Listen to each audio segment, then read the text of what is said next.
จากแม่วันพี่น้องเอ้ย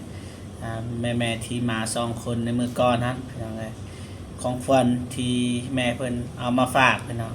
แต่ว่าทางเบาเตียงเบาเมฆเบานงหรือว่าทีมงานบ่มีไผได้พี่น้องแต่ว่าเบาเจ็บได้พี่น้องแต่ว่ามีหยังแน่เดี๋ยวสิพาพี่น้องเบิ่งนำกันว่ามีหยังแน่พี่น้องบ่แม่นก็มีเงินยังไงอวยพรวันเกิดพี่น้อง จากแม่แรมเพิ่นพี่น้องอวยพรวันเกิดเบาเจ็บนี่บ่เห็น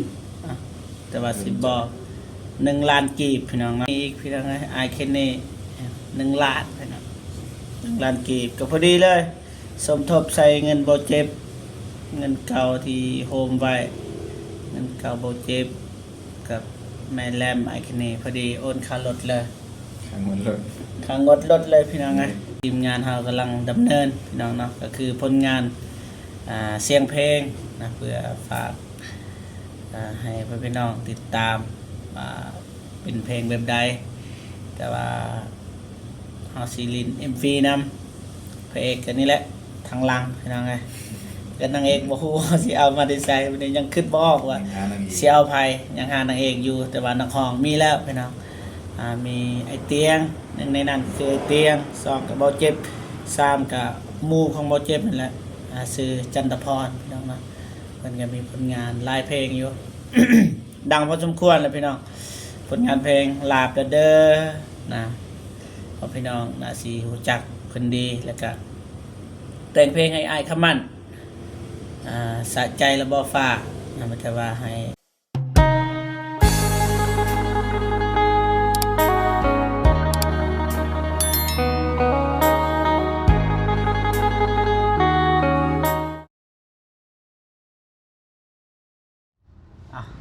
กับทักทายสบายดีและสวัสดีพ่อพี่น้องเบิร์ดสุขูสุคนพี่น้องเนาะ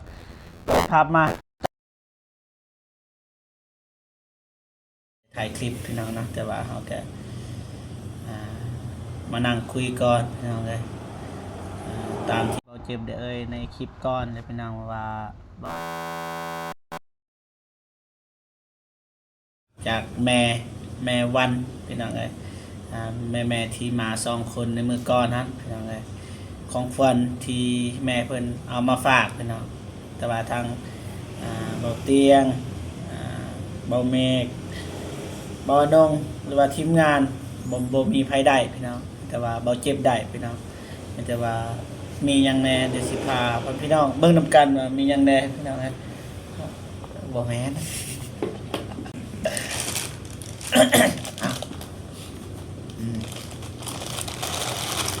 คือแม่เรานี่คล่องคังโอ้โหมหาตะกุดรวยแม่เป็นสนิทมหาสนิท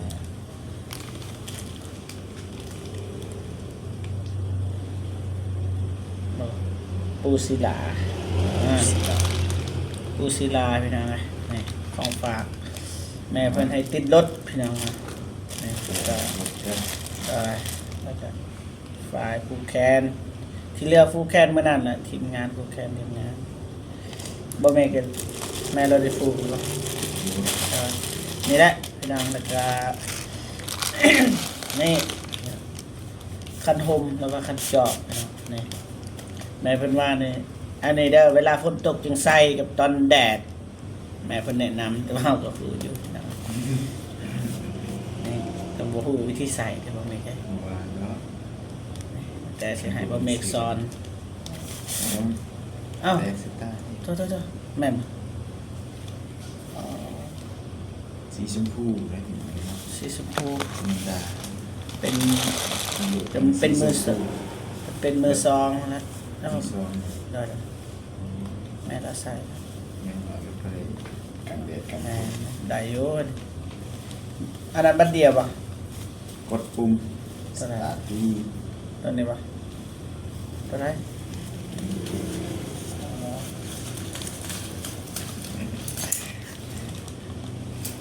หักลง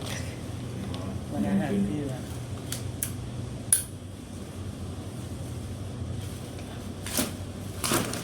อ๋อนี่ถ้าพูดนี่เจอได้เยอะใส่ได้เยอะได้สิแพงเลยนะ พอมาดูเดี๋ยวแฮปปี้นะปากปิดสวีท ก็แม่เพิ่นก็ได้ใส่อยู่แต่ว่าใส่บ่ดนนะครับเพราะมันออกในเดียวนี่สิกับการใช้งานนะพี่น้องได้ใช้งานแล้วเดี๋ยวมันจะออกแน่แต่ว่า ฝนตกดี แต่ แล้ ก็ ว ใช้ได้ได้นี่ ฝนตก ขอบใจหลายเด้อแม่เด้อหนึ่งมือสองเอาเบิดนะเมื่อกี้น้ำใจของแม่เพิ่นได้มาได้วันนี้เก็บมาได้มันงาม ดูเขาเนี่ยเป็นไรถามน้อง นี่ดิบอกขับไปจากงานอยาก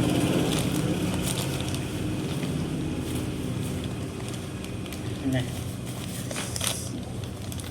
ขนมหน่อยมาตัวนี้หมวกที่แม่เราใส่เมื่อนั้นแหละ สอง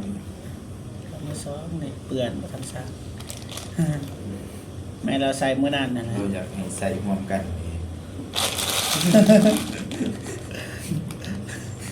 แม่ออกหมดเลย ยังจะต้องรวมกันนะ แม่น ใส่ด้วยกัน ก็เราใส่แล้วเราให้ใส่ หักเอง อ๋อทอดลายไปดอก บทเจ็บบทท่านซักเลยนะครับ แต่แม่เราทอดให้ของฝากขนาดแบบนี้ ไฟแซ่บ ไฟเสร็จกับไฟบ้านเราอันตรายด้วยถ้าใส่ผิดวิธีใส่ถึงวิธีโอเคไฟเสร็จไปหน่อยของเพิ่นเสียใจกันเด้อจับบ่ได้ มันเป็นยัง เออ เราได้ก็ดีใจแล้ว นี่ก็เอิ้นว่าหยัง ดอกไม้ ดอกไม้ โอ้ย โอ้ยงาน งาน เพิ่นว่าตั้งใจเอามาให้อ๋องานบอกงานบวชเพิ่นบอก งานมงคล ได้แต่ว่าเพิ่นตั้งใจมาให้ได้อเป็นหยังมาแต่ไทยมาเลยเพิ่นว่านี่แบบเขาเอิ้นว่าจังใดเพิ่นสูตรไว้เป็นที่เรียบร้อยนะใส่ติดโตถือปะในธงตลอดนะเพราะว่ามันอยากร้าย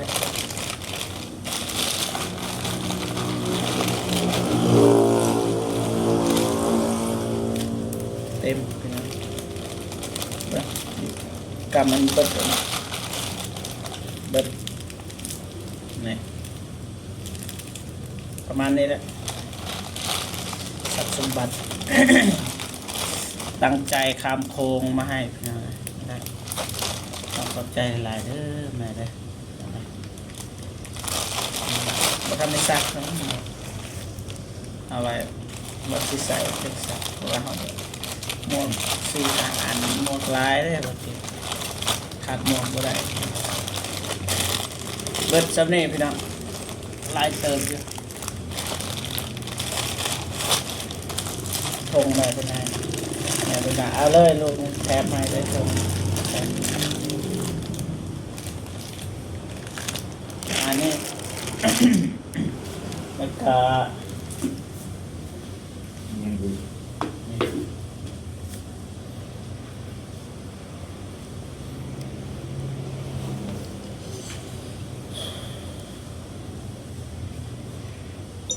ก็มีเงินยังไงอวยพรวันเกิดพี่น้อง จากแม่แรมเพิ่นพี่น้อง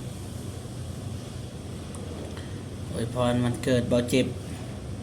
นี่บ่เห็นอ่ะแต่ว่าสิบอก1,000,000 กีบพี่น้องเนาะขอบคุณขอบใจหลายๆเด้อแม่แรมเพิ่นพี่น้องแล้วก็เนาะสุขสันต์วันเกิดแล้วก็ มีอีกพี่น้องไอเคนนี่1 ล้านพี่น้อง1 ล้านกีบก็พอดีเลยสมทบใส่เงินบ่เจ็บเงินเก่าที่โฮมไว้เงินเก่าบ่เจ็บกับแม่แรมไอเคนนี่พอดีโอนค่ารถเลย ข้างบนเลย ค่างดรถเลยพี่น้องไงต้องขอบใจหลายๆเด้อทางแม่เพิ่นแล้วก็ไอเคนนี่นะสิเมตตาสงสารแล้วก็อวยพรวันเกิดนะขอบใจหลายๆพอดีพรรถเลยนี่ ถือว่าสวยดีเนาะ แม่สิให้เบิ่งเลยในบัญชีจ้ะพี่น้องเอ้ยบัญชีเขามาปั๊บพอดีเลยเปิดให้เบิ่งบ่มีความลับดอกพี่น้องนี่เห็นบ่5,379,000แต่ว่า1 ล้านจะหน่อยจึงไปเอาแต่ว่าแม่เพิ่นโอน1 ล้านถ้ามีตัวเงินบ่เจ็บมี4 ล้านทวนเลยพี่น้องเอ้ยแล้วก็แม่แลมเพิ่นโอนให้1 ล้านพอดีเป็น5 ล้านจะหน่อยไปเอาเงินไอเคนนี่1 ล้านพอดี6 ล้านพอดีผ่อนรถเลยพี่น้องเอ้ย ดีนะรอดเดือน นะรอดแล้วพี่น้องเอ้ยรอดพอดีนี่ตบปลาย300,000คือเงินน้องอับดุล อ๋อ แมนให้สมทบซื้อหยังก็ได้พอดีทางเฮาก็บ่เป็นห่วงบันไดแล้ววันนี้เรื่องรถสบายขี่บัดนี้แต่น้ำมันก็บ่ได้เติมแล้วพี่น้องขี่นำไปเตียงสมมุตินะก็ประมาณนี้ว่าสิเว้าหยังแต่ว่าให้ตามที่เฮาเกริ่นไว้นะพี่น้องเฮาสิให้ FC เบิ่งของฝากจากแม่ๆที่ลงมาแล้วใต้ตั้งใจมาฝากซั่นซะแล้วก็แม่แลบอวยพรวันเกิดแล้วก็ไอเคนนี่ประมาณนี้เอาลายบ่ได้แต่ก็บ่เป็นแน่คิดบอกเนาะ แล้วก็สิแจ้งให้ FC อีกมีเรื่องหนึงพี่น้องไงทีมงานเรากำลังดำเนินพี่น้องเนาะก็คือผลงานเสียงเพลงนะเพื่อฝากให้พี่น้องติดตามเป็นเพลงแบบใดแต่ว่าเฮาสิลิน MV นำพระเอกกันนี่แหละทางหลังพี่น้องไงก็นางเอกบ่ฮู้ว่าสิเอามาได้ใส่มันยังคิดบ่ออกว่า งานนั่งอีก เสียเอาภัยยังหานางเอกอยู่แต่ว่านักห้องมีแล้วพี่น้องมีไอเตียงหนึ่งในนั้นคือไอเตียง2กับเบาเจ็บ3กับหมู่ของเบาเจ็บนั่นแหละชื่อจันทพรพี่น้องเนาะเพิ่นก็มีผลงานหลายเพลงอยู่ ดังพอสมควรแล้วพี่น้องผลงานเพลงลาบเด้อนะพอพี่น้องน่าสิรู้จักเพิ่นดีแล้วก็แต่งเพลงให้อ้ายคำมั่นสะใจระบอฟ้านะมันจะว่าให้พี่น้องเข้าไปเบิ่งนะบางทีบ่เจ็บก็ซีโซหน้าจอว่านี้เพลงของหมู่เฮาพี่น้องเนาะแต่อย่าลืมติดตามให้กำลังใจไปนำกันแต่ว่าเต็มทีพี่น้องเอ้ยทางบ่เตียงก็เสียสละเวลาสอบเบิดมือเบิดคืนพี่น้องเอ้ยแล้วก็ทางบ่เมฆก็สอบเบิ่ง MV อยู่วิธีแสดงพี่น้องแล้วก็เฮาพยายามหานางเอก MV พี่น้องบ่ฮู้ว่าเฮาสิได้หรือบ่เพราะว่าเฮาบ่มีงบแน่เฮาต้องเอานางเอกไปว่าที่ฟรีนะพี่น้องเอ้ยบ่ต้องใส่เงินนะประมาณนั้นก็คนที่เต็มใจมาเล่นให้พี่น้องนะเพลงก็ประมาณนี้พี่น้องเดี๋ยวสิเปิดให้ฟังเป็นเพลงตัวอย่างที่ซื้อแบบตีคอร์ดซื้อแต่ว่าบ่ทันสำเร็จกำลังดำเนินพี่น้องหรือว่ากำลังเฮ็ดพี่น้องทำนองประมาณนี้แหละเพลงอกหักในงานดอมพี่น้องระวังงานแดง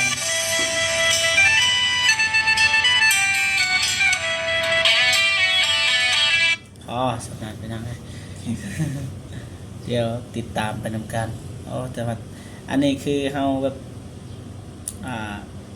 ดนตรีตัวอย่าง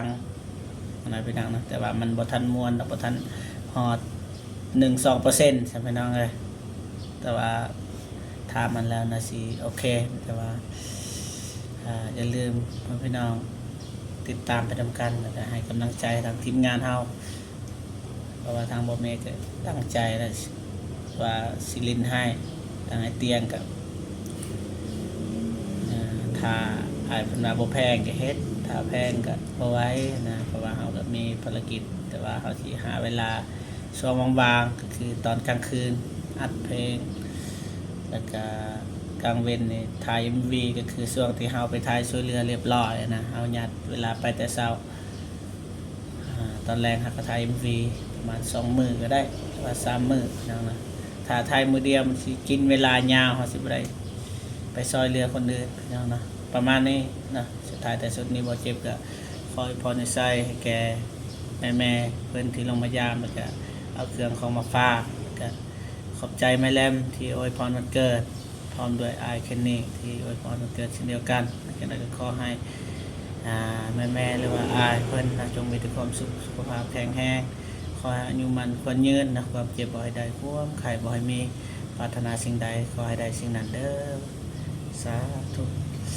เจอกันพี่น้องเนาะคลิปหน้าพี่น้องเนาะสำหรับคลิปนี้ไปก่อนสบายดีเด้อไป